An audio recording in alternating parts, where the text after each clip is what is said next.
Hey guys, my name is Ryan and welcome to Overwatch Central. Season 11 is ended fairly soon and Season 12 will be starting this week also, so I figured now is a good time to go through some winners and losers of who you should be playing potentially in this new season. This mixed in with the fact that we've had a lot of balance changes, a lot of time to let these things settle, to see what heroes are good where, what their popularity is like, and we will be looking at overbuff stats to sort of back all of this up. Just to reiterate, this isn't going to be, oh, I think this hero's good, oh, I think this hero's bad. There are stats to back it up. We'll be going over sort of percentage points, which heroes have dropped in popularity since the start of Season 11, and how they look now. At least we'll bring that up when appropriate. We're not going to go over every single hero in the game. We're going to go over the ones that have gone up in popularity, ones that have gone down, the top 5 in both, because anything beyond that is just a change in a couple of 0-point percentage points, and really hasn't changed an awful lot. Heroes like Genji, for example, and Tracer have gone up a little bit, up or down, but not too much, if that makes sense. That's not really worth bringing up. But once we've gone through those, we'll go over some more spicy picks, I suppose, that could go up in popularity.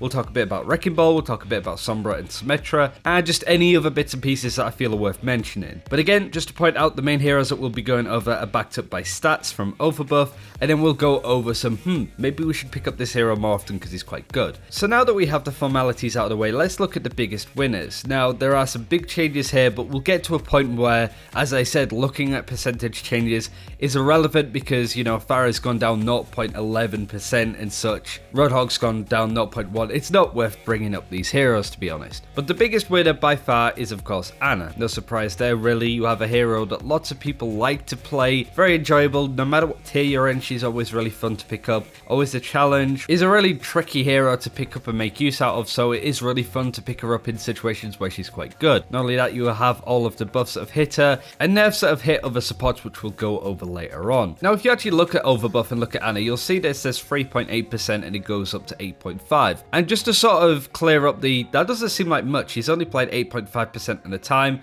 That's not really how Overbuff works. See, Overbuff works it in out of the 6 players, how often does Ana take up a slot? And it's 8.5% of the time. This is different to how Omnic Meta do it, where it's the chance of seeing said hero. So to work that out, you essentially times it by 6, because you can't have more than one Ana on your team. I'm not sure if my maths is right on this, I'll have to check with Switch. If you're looking at it in the Omnic Meta sense, Ana's pick rate has gone from 22% to 51%. She's picked half of the times across all of the tiers worth adding. This isn't just GM, this is on an average across every single tier, which shows that this is a big change for Ana. She now feels that she can do just as much, if not more, than some of the other supports in the game now. And as Miska went over in another video, the support category is a lot more competitive and it's a lot more viable for certain heroes, and Ana is no exception right there. She is the biggest winner so far in this meta, and she's going to look to go into Season 12 very strong. So if you want to pick her up now is the time for sure. If anybody flames you, just point them to this video. She is the most popular hero in the game, if not one of them. She is the up and coming hero and definitely worth a look at if you want to play her now. Second is an interesting one. This is Winston. So Winston has come out from the depths of nothingness. His pick rate on Overbuff was 2% and it's actually doubled to 4.37. Now again, doesn't seem like a lot, but you have to remember how much in control Reinhardt was in the meta, and there's some really interesting trends that we'll go over when we get onto the losers. But Winston is showing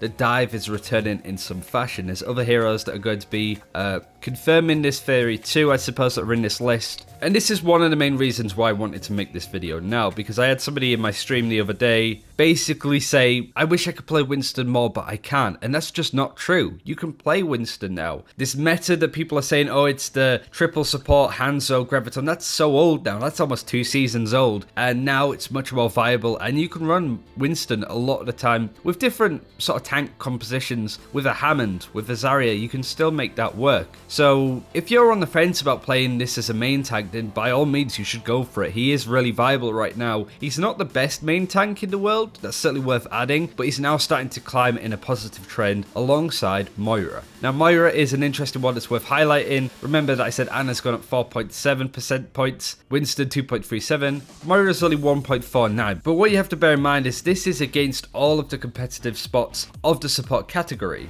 against Mercy, against Lucio, and especially Ana now. Moira's holding her own and she's been picked an awful lot more than she was previously.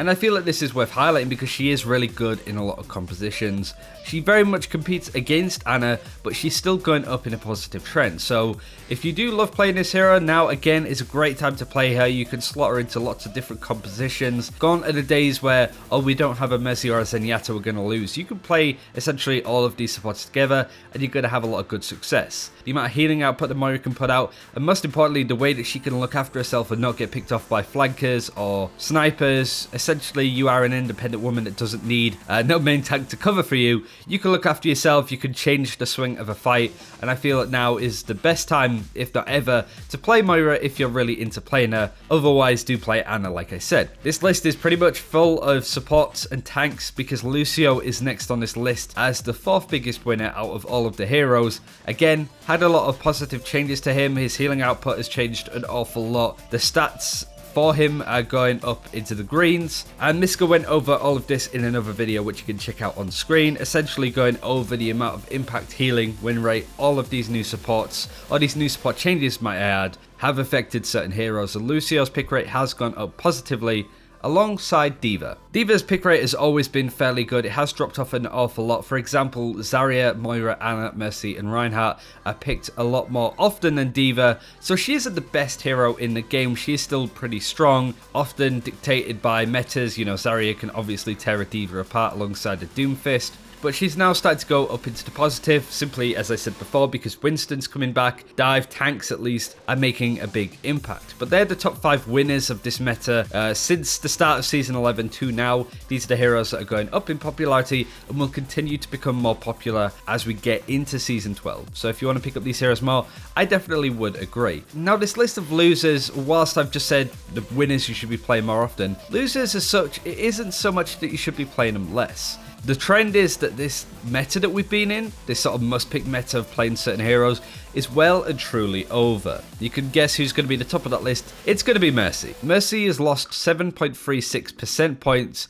She was picked 14.58% in the time and is now almost half to 7.22. To give this some context, you would see a Mercy in your game 87% of the time on your team or the enemies, and it's now gone down to 43%. So it's a huge drop off of this hero, no doubt to do with the nerfs that we've seen on her. It's got to a point now where I think players have had enough of playing her. The pro scene isn't playing her really at all. The sniper, double sniper meta is not really a thing anymore, and it's more likely to see the GOATS comp of triple support, triple tank used. Mercy really isn't involved in that. So she's fallen a lot. I do want to talk about Mercy more in another video, sort of get people's opinion on this. But if you feel that Mercy's in a balanced spot right now, or she's been nerfed too much, or even nerfed too little, do let us know that in the comments below. I really want to get people's opinions to include in said video. But there's no surprise that Mercy's dropped off a lot. Big nerfs coming in the way, and I think players would just prefer to play Ana, to play Moira, Lucio, all of these other supports. Whilst their pick rates have gone up,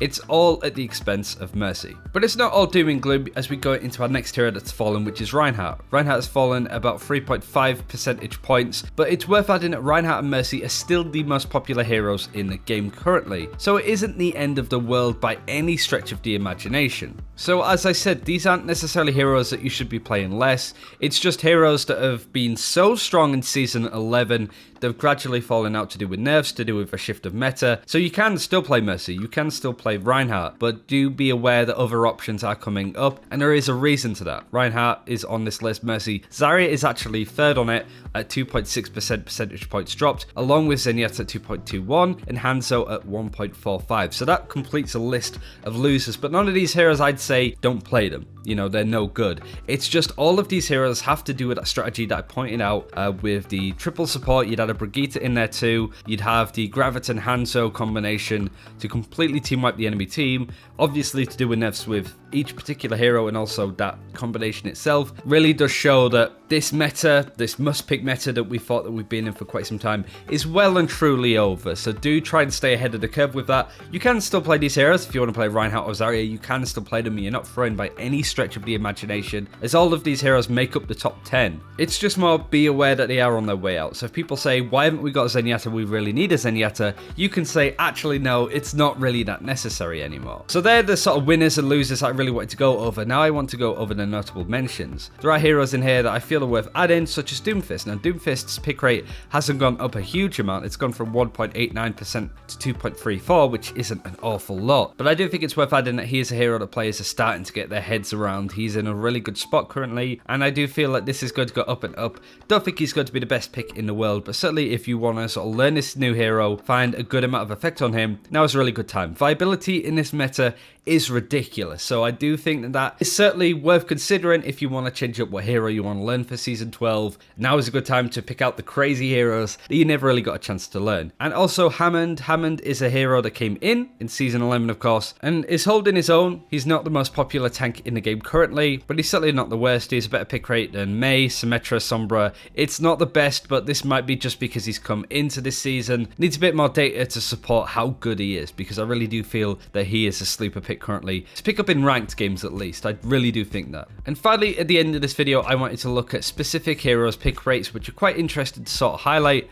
That would be Symmetra and Sombra. The reason why I wanted to highlight these two is they both have pretty big spikes when these changes came in. For example, Symmetra went from 0.2% pick rate to 1.12, which isn't a big jump, but you can sort of see by the graph that it's a pretty big impact for this hero. And then looking at Sombra, it's a little bit more shaky, but you can see the big drop up when these changes came in, as her pick rate went from 0.4 to 0.77. Now, it's sort of stayed where they are. There's not been any big changes. But also one last thing I wanted to highlight was Torbjorn's pick rate at the end of Season 10. Really does show how players like to throw in those final hours of a season because they don't really care as much, because Torbjorn's pick rate actually essentially doubled towards the end of the season and then immediately dropped at the start of Season 11. He is a hero that is expecting a rework fairly soon, but it is just pretty interesting to see that massive sort of rise at the end of Season 10. And then Season 11, the drop off as people try and take it seriously. But that's everything that I wanted to highlight in this video. There's quite a lot of information in there, but I certainly want to highlight those top 5 winners and losers as we went over. Some really interesting stuff to highlight. Anna Winston, Moira, Lucio, d.va all going up in popularity, whereas that must-pick full composition of Mercy, Reinhardt, Zarya, Zenyatta, and Hanzo have all fallen down. This is the rise of a new meta, but who exactly is going to be involved in it, we're not quite sure just yet. Thanks for watching, take care, we'll see you then. Thanks for watching, take care, we'll see you then.